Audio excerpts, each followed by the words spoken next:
right. We are at episode number 33 of Happy Hour with Heather and Guest. I'm that other dude, Andrew, who forgot to change his name again on the display. And as always, I'm with Heather. Hello. And we are here to bring you music, mirth, jams, what have you. Yes. Today was Heather's turn to select the band. And I will say before we even begin, well done. This is a band that I will definitely add to my playlist. You liked them. I did, very much so. Yeah. So we're going to kick things off with a band called Red Eye. And I believe they're from Spain. Yes. And the first album we're going to listen to is called Tales from the Days of Yore. And we're going to kick off with the track Encounter, unless there was any other info you wanted to give about the band before we get started. Well, I just wanted to mention that this album was released in 2019, and the song Encounter, if you don't already know, there's some great doom bands coming out of Spain, and this is definitely one of them. Get in your favorite comfy chair and prepare to have your mind blown. They say they're inspired by their landscape and nature, and I really like that because that's what inspires me as well.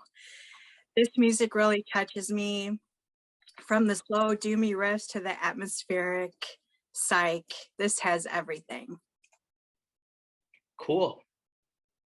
Well said. So what do you think? Did you describe Encounter or? Okay. I didn't know if you were describing the whole album in general. Okay. I kind of did both. Okay. So Encounter opens with a simple chord progression, but the tone is like, in the words of George Costanza, discovering plutonium by accident. It's a really simple chord progression, but because it's tonally so incredible, it sort of gives it a depth. I think I wrote, I couldn't think of a more perfect combination of elements. And then into a killer riff. If I was going to reconsider getting bar mitzvahed, I didn't when I was 13. I went to Hebrew school for a year and dropped out before I could. But technically I still could. So if I decided to get bar mitzvahed again, this might be the song I have that plays before I walk into the room. Like, ladies and gentlemen, he is now a man. Let's welcome to the dance floor, Andrew Davey. You know, you should have a combo: graduation, bar mitzvah. And could you imagine how much, could you imagine? That would be a party. It's not outside of the realm of possibilities. Yeah. So that would be the song that I walk into, Encounter. And then the DJ would play the song Joy and Pain by Rob Bass and DJ Easy Rock, because we'd have to bring things back to the late 80s, early 90s. And then we'd play a rousing game of Coke and Pepsi. Did they have that in the Midwest, Coke and Pepsi? No? I don't know what that is. So everyone would get in the middle of the dance floor, and one side of the room was Coke and the other was Pepsi. So the DJ would yell out Coke, and you'd have to run to that side of the room, and the last person to make it would be eliminated. And then you'd go back to the center and they'd say either Coke or Pepsi again. I think there were other versions where you'd have to go to the back or the front, but it was all about running around to either side based on Coke and Pepsi. Well, and I'd be on the Coke side. I seem to remember that Joy and Pain was always playing.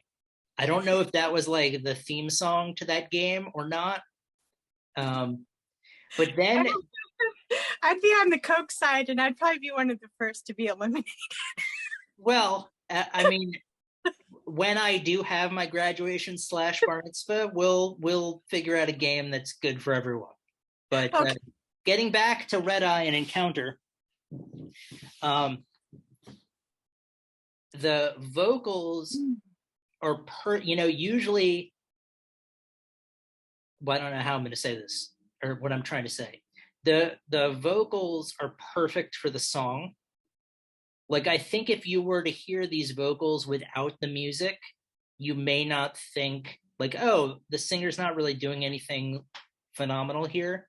It's not like all of a sudden the vocals could open up for Pavarotti in like opera or something. But the vocals go really well with the song. It's hard to describe. It's not like they're harsh or operatic. It's just they're unique. And then the song dissolves into melodic and melancholy noodling, which I really liked. Yeah. So thank you for letting me indulge that tangent about bar mitzvahs. Next up, after Encounter, we had BHC. Yeah, and this starts out quite fuzzy, and it's an incredible doom song. The vocals are really good, and the drums just crush. Heavy, heavy guitars, and there is this amazing riff towards the end.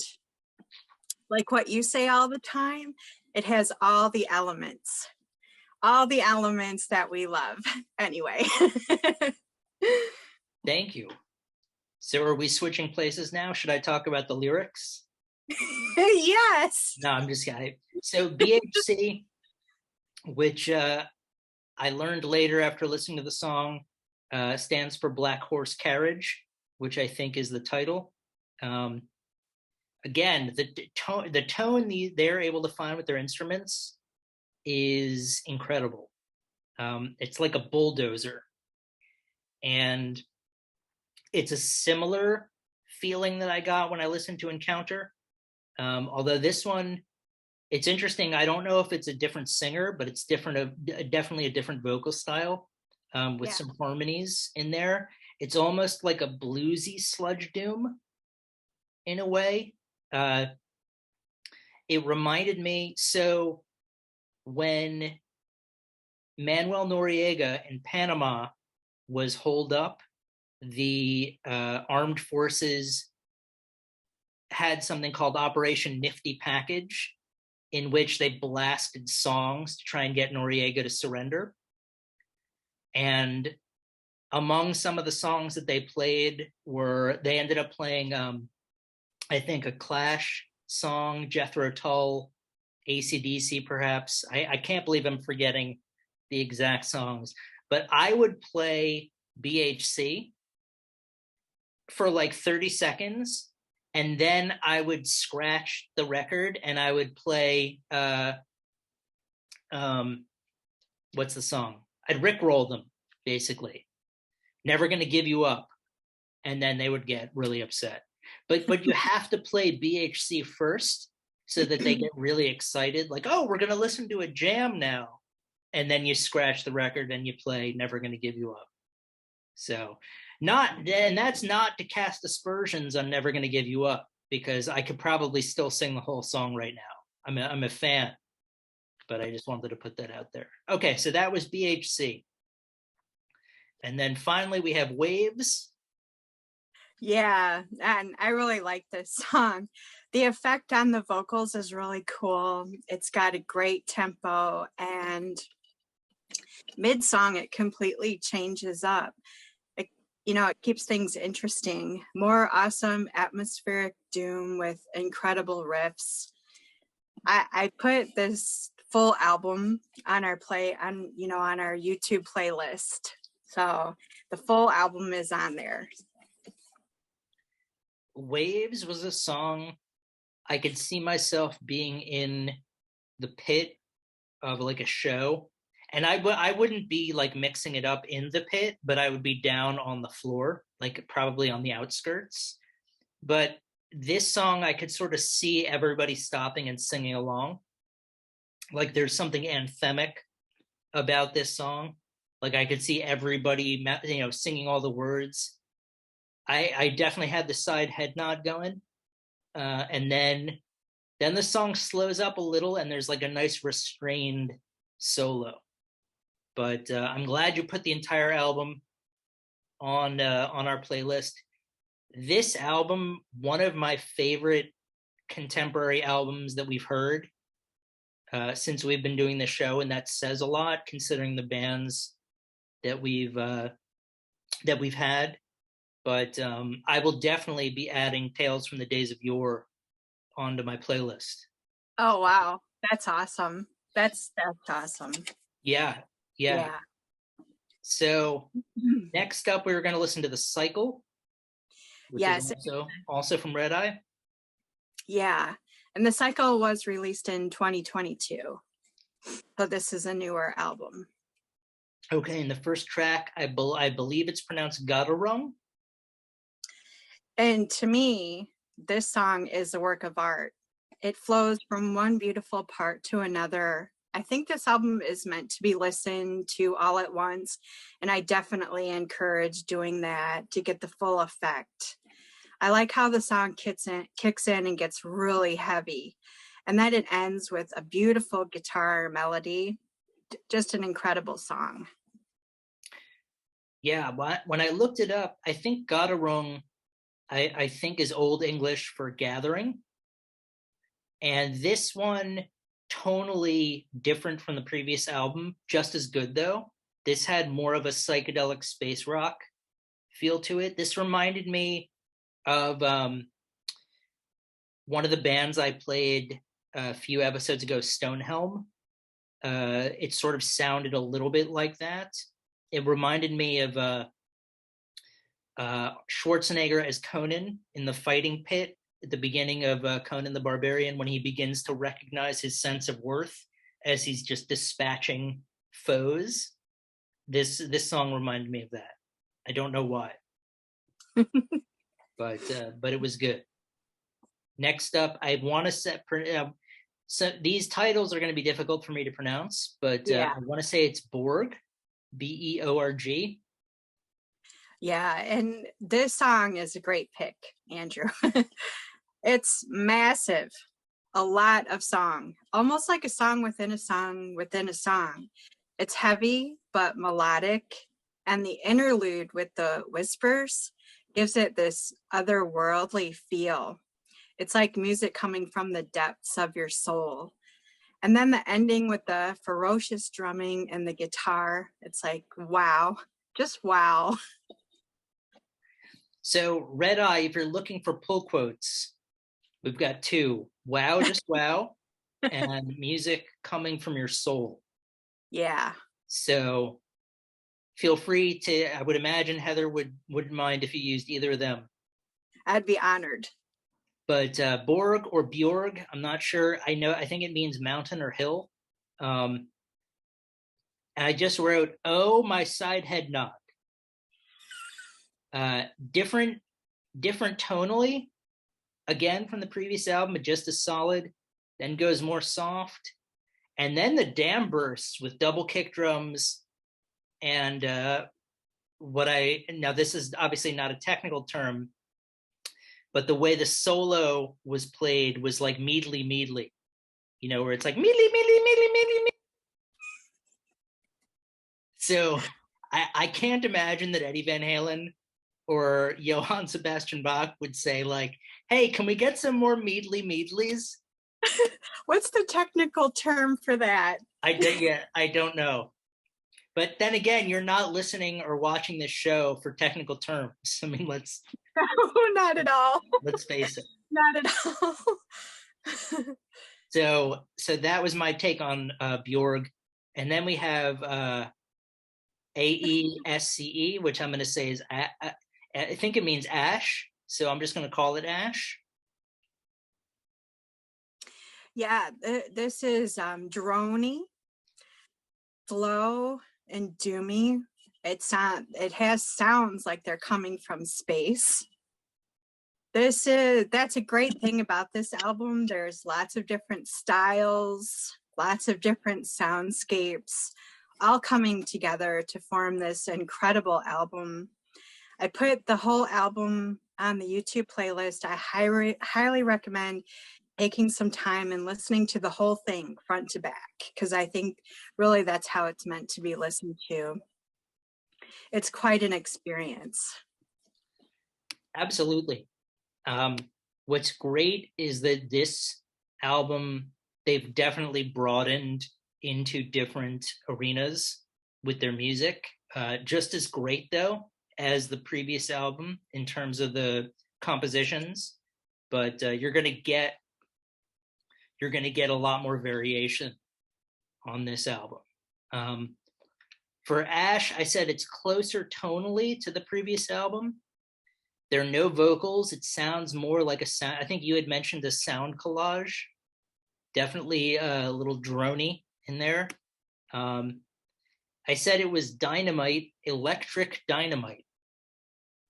So I don't think electric dynamite exists, but if it did, it would probably look like this album. All right, cool. So yeah, Red Eye. I'm definitely going to be doing deep dives on their catalog.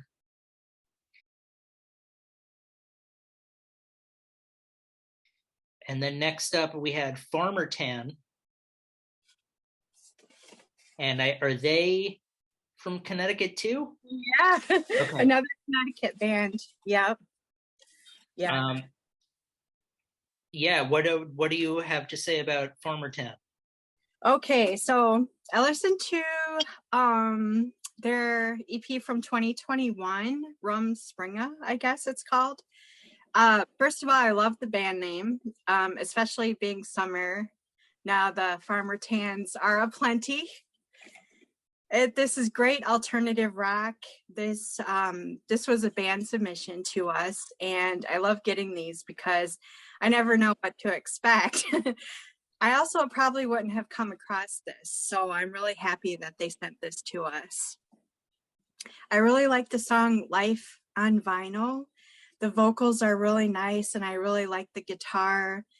The next song, Bluebird, is more pared down, and he sings, happiness is a personal thing. Happiness is a fleeting thing. I was like, yeah, that really resonated with me. I put a bunch of their songs from this album on our playlist, and I definitely check them out. Yeah, Farmertan, like you, I was not aware of them. I'm glad they submitted something to us.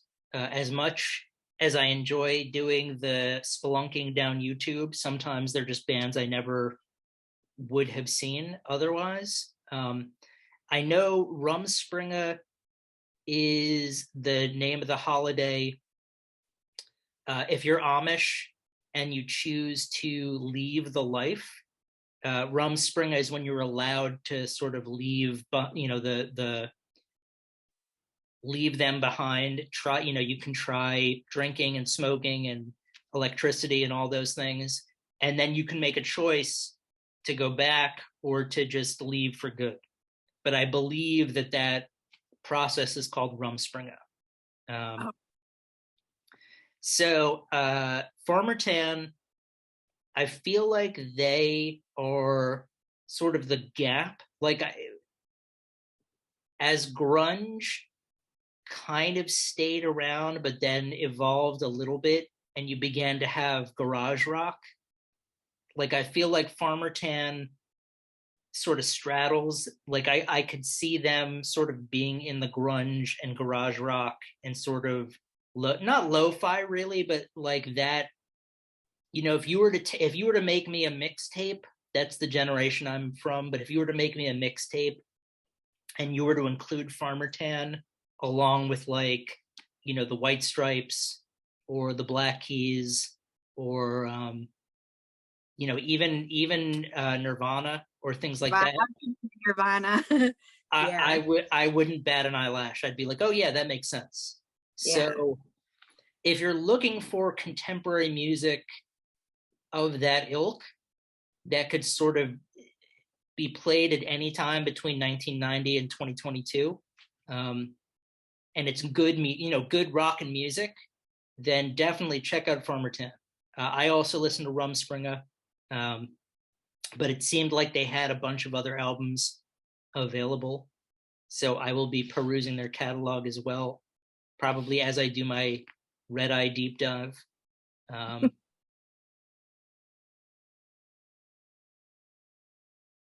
then the last band that we're going to talk about is Indus Valley Kings. And their the latest album is called Origin. Yes, and this album was just released. Indus Valley Kings is from New York. They did a live stream in our Facebook group, Happy Hour with Heather and Guest, and we did a bunch of live streams in that group, and they did a really awesome live stream. And I thought, well, they just released an album, so I thought it would be fun to talk about their new album. This is their second album, and it's really great stoner rock, lots of vocal harmonies and guitar hooks. I noticed that their album is getting a lot of good reviews, and that's really great to see. This album has a great instrumental track, and I really like the closing song on the album called Sky King. It has a great flow, and I think it's really representative of Indus Valley Kings. Great riffs, awesome bass lines, clear, clean, and concise drumming. Nothing is overdone. Everything fits within the framework of the song, and these guys really know their craft, and it shows. Yeah, if you get the chance to check out Indus Valley Kings live stream, I've put it on our website, on our YouTube channel. They play awesome music. They are described on Bandcamp as being the sound being compared to Caius, Corrosion of Conformity, Helmet, and 70s era Black Sabbath. So as Heather had mentioned, sort of that desert stoner rock sound, which they do really well. My favorite track from Origin was And the Dead Shall Rise. I thought that was a jam. That being said, all the songs are jams. That's just probably the jammiest jam. If you're going to allow me to use adjectives like that. But either way, check out Indus Valley Kings. They've got a bunch of albums. They're a great group, great musicians, hard rockin' of that ilk, the sort of stoner metal genre, but they overlap with other genres as well. So be sure to check them out. Check out Farmertan and check out Red Eye. As I do too late in the game always, hit pause and go watch the music on our playlist on YouTube or listen, either one. But then you'll come back and you'll be able to hear what we were talking about when I would go off on tangents about bar mitzvahs and meadlies. So there you go. But yeah, Red Eye, again, I mean, like with Slow Green Thing, perhaps it's just the color, I just got to keep with bands with colors in their name. Yeah. But, we've talked about a lot of bands that have colors in their names. Yeah. Lots of good ones. Green Druid, Red Scalp, Red Eye, Slow Green Thing, Purple Hill Witch. Yeah. I feel like I'm going through the Lucky Charms as Lucky the Leprechaun. Red Eye, Purple Hill Witch. We have a lot coming up too that are colors. Oh my goodness, we do. Colors and the names. Yeah. Yeah. For those of you who are curious, Heather and I have the next few months plotted out with excellent. I have the calendar full for this year. Yeah, 2022 is full with bands that we're going to talk about. But this has been episode number 33. Go check out Indus Valley Kings, Farmertan, and Red Eye. And Heather, as always, thank you. Thank you. And we will see you the next time. Bye.